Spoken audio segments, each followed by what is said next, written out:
جون Stuart مل ایک economist, philosopher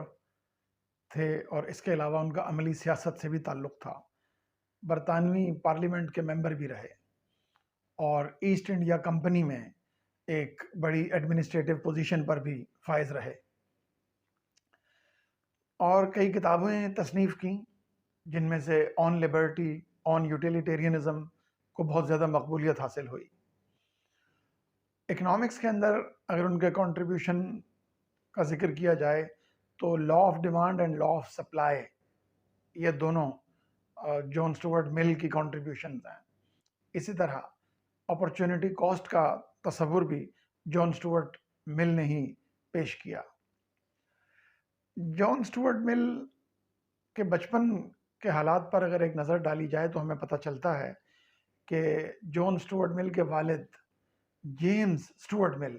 اور ان کے فلسفی دوست مشہور فلسفی جیرمی بینتھم، ان دونوں نے مل کر یہ طے کیا کہ ایک خاص انداز میں جون اسٹوارٹ مل کی تربیت کی جائے تاکہ وہ آگے چل کر ان خاص نظریات کی تشہیر کا ذریعہ بنے اور ان کا پرچارک بنے جو نظریات خاص طور پہ جیرمی بینتھم ایک فلسفی کی حیثیت سے رکھتے تھے۔ مثال کے طور پر جب انہوں نے ان کی جون اسٹوارٹ مل کی تربیت کا بیڑا سنبھالا تو محض 3 سال کی عمر میں جون اسٹوارٹ مل کو گریک اور ارتھمیٹک سکھا دیے گئے۔ صرف 11 سال کی عمر میں جون اسٹوارٹ مل کو لیٹن، جیومیٹری اور الجبرا کے علوم سکھا دیے گئے، اور صرف 12 سال کی عمر میں لاجک اور فلسفی سے روشناس کرا دیا گیا۔ جون اسٹوارٹ مل کی آٹوبایوگرافی سے، جو ان کی خود نوشت سوانح حیات ہے، اس سے ہمیں پتہ چلتا ہے کہ وہ اپنے بارے میں دعویٰ کرتے ہوئے دکھائی دیتے ہیں کہ میں اپنے ہم عمروں کی بنسبت ان کے مقابلے میں مجھے 25 سال کی ذہنی برتری اپنے ساتھیوں پر حاصل تھی۔ جو لوگ میرے ارد گرد میرے ہم عمر تھے ان پر میں 25 سال کی ذہنی برتری رکھتا تھا۔ اس طرح کی ٹریننگ جس کا ابھی ہم نے ذکر کیا، اس کا ایک نتیجہ یہ نکلا کہ جون اسٹوارٹ مل بچپن سے، چائلڈ ہوڈ سے محروم ہو گئے۔ وہ کبھی بھی بچے کی حیثیت سے انہوں نے زندگی نہیں گزاری۔ جیسا کہ کسی شاعر نے کہا ہے، میرے سر میں ہے کسی 100 سالہ بڈھے کا دماغ، پختگی کا بوجھ میری کم سنی کو کھا گیا۔ یقیناً یہ شعر جون اسٹوارٹ مل پر بھی لاگو ہوتا ہے۔ 20 سال کی عمر میں ہمیں پتہ چلتا ہے کہ جون اسٹوارٹ مل بریک ڈاؤن کا، ایک طرح کا nervous break down, emotional break down کا شکار ہو گئے اور ڈپریشن کے اندر مبتلا ہو گئے، اور 20 سال کی عمر میں وہ ڈپریشن میں مبتلا ہوئے۔ اس کے بعد جتنا عرصہ بھی زندہ رہے ڈپریشن سے بچ نہیں سکے۔ مختلف وقتوں پر ان پر ڈپریشن کے حملے ہوتے رہے۔ البتہ 2 خاص اقدامات جون اسٹوارٹ مل نے کیے۔ ایک تو یہ کہ جون اسٹوارٹ مل نے میوزک میں اور شاعری میں دلچسپی پیدا کی، تو اس ڈپریشن سے نکلنے میں کچھ مدد ملی میوزک اور شاعری میں دلچسپی پیدا ہونے کے باعث، جو کہ ان کے ٹرینرز جو تھے، جن 2 ابھی افراد کا ہم نے ذکر کیا جو ان کے ٹرینرز تھے، ان کے والد اور ان کے دوست جیرمی بینتھم، انہیں شاعری میں اور نظم میں کوئی دلچسپی وہ نہیں رکھتے تھے۔ اس کے علاوہ ایک اور واقعہ جو ہوا وہ یہ کہ جون اسٹوارٹ مل اپنے ایک دوست کی اہلیہ کی محبت میں گرفتار ہو گئے۔ وہ خاتون کا نام تھا Harriet tailor,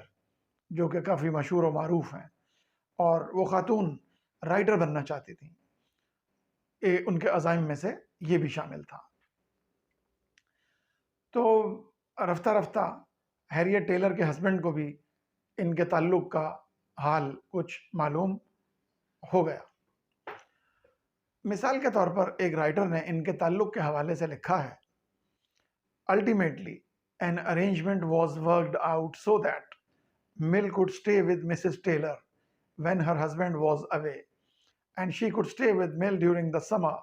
and the weekends. This arrangement lasted more than 15 years. تو 15 سال تک یہ انتظام چلتا رہا، اور 15 سال کے بعد جب ہسبینڈ کا انتقال ہو گیا تو اس کے 2 سال بعد بھی ہیریٹ ٹیلر نے اور مل نے شادی نہیں کی، لیکن بالآخر ہسبینڈ کی وفات کے 2 سال بعد شادی کر لی۔ جان اسٹوارٹ مل کا ایک اہم کنٹریبیوشن پرنسپل آف لبرٹی بھی ہے، یا اصول آزادی، جسے ہارم پرنسپل یا no harm to others principle بھی کہا جاتا ہے۔ اس پرنسپل کے مطابق یا اس اصول کے مطابق ایک شخص کچھ بھی کرنے میں آزاد ہے، کوئی بھی چوائس کرنے میں، کوئی بھی عمل کرنے میں وہ آزاد ہے، یا جب تک کہ اس کے عمل سے کسی دوسرے شخص کو نقصان نہ پہنچ رہا ہو۔ اگر ایک شخص کے عمل سے خود اس کی ذات کو بھی نقصان پہنچ رہا ہے تو اس سے کوئی فرق نہیں پڑتا، اس صورت میں اس شخص کی آزادی کو نہیں روکا جا سکتا یا نہیں روکا جانا چاہیے۔ No harm to others principle کے مطابق یا مل کے پرنسپل آف لبرٹی کے مطابق اگر کوئی شخص ایسا کوئی عمل کرے، ایسا کوئی چوائس کرے، ایسی کوئی چیز کنزیوم کرے، ایسا کوئی ایکشن کرے جس کے نتیجے میں خود اس کی ذات کو کوئی نقصان پہنچ رہا ہو، تو نہ تو ریاست کے پاس، حکومت کے پاس، نہ معاشرے کے پاس، نہ اس کی فیملی، نہ اس کے خاندان کے پاس، نہ اس کے ماں باپ، نہ عزیز و اقارب، نہ دوست احباب کے پاس، کسی کے پاس یہ طاقت نہیں ہونی چاہیے کہ اسے وہ ایسے کسی عمل سے روکے جس کا نقصان خود اس شخص کی ذات کو پہنچ رہا ہے۔ تو پرنسپل آف لبرٹی کے مطابق ایک شخص کو صرف ایسے اعمال سے روکا جا سکتا ہے یا روکا جانا چاہیے جن اعمال کا نقصان کسی دوسرے شخص کو یا دوسرے افراد کو پہنچتا ہو، لیکن اس کی اپنی ذات کو اگر کوئی نقصان پہنچے، وہ کوئی بھی چیز استعمال کرے یا کوئی بھی عمل کرے جس کا نقصان اس کی ذات کو پہنچے، تو اس میں اس شخص کی فریڈم یا آزادی ایبسولوٹ یا کامل ہونی چاہیے، اس میں دخل اندازی نہیں ہونی چاہیے، کسی کو یہ اختیار نہیں ہونا چاہیے کہ اس میں وہ دخل اندازی کرے۔ مثال کے طور پہ جان اسٹوارٹ مل ایک جگہ لکھتے ہیں، over himself, over his own body and mind, the individual is sovereign، یعنی اپنا ذہن اس نے کیسے استعمال کرنا ہے، یا اپنے ذہنی صلاحیتوں کو کیسے بروئے کار لانا ہے، اپنی جسمانی خوبیوں کو کیسے استعمال کرنا ہے، تو اس کا اپنا مائنڈ اور اس کی اپنی باڈی، اس کے اوپر اس کا اختیار کامل ہونا چاہیے۔ اس سلسلے میں ریاست کو چاہیے اور معاشرے کو چاہیے کہ اسے ایک سوورن مان لے، اس کو اپنے جسم اور اپنے وجود اور اپنے ذہن کا مقتدر اعلیٰ، سوورن یا اقتدار اعلیٰ مان لیا جائے۔ اقتدار اعلیٰ سے ظاہر ہے مراد یہ ہوتی ہے کہ اس کے اوپر مزید کوئی اقتدار نہیں، یہ اقتدار اعلیٰ ہے۔ تو مل اسی بات کی تعلیم دیتا ہے، اور میرا خیال ہے اسی حوالے سے علامہ اقبال کا وہ شعر مناسب معلوم ہوتا ہے جس میں علامہ اقبال نے کہا ہے، مجھے تہذیب حاضر نے عطا کی ہے وہ آزادی، جو ظاہر میں تو آزادی ہے باطن میں گرفتاری۔ تو جان اسٹوارٹ مل اپنی کتاب آن لبرٹی میں مثال کے طور پر وہ ایسی کئی چیزوں کی وکالت کرتے ہیں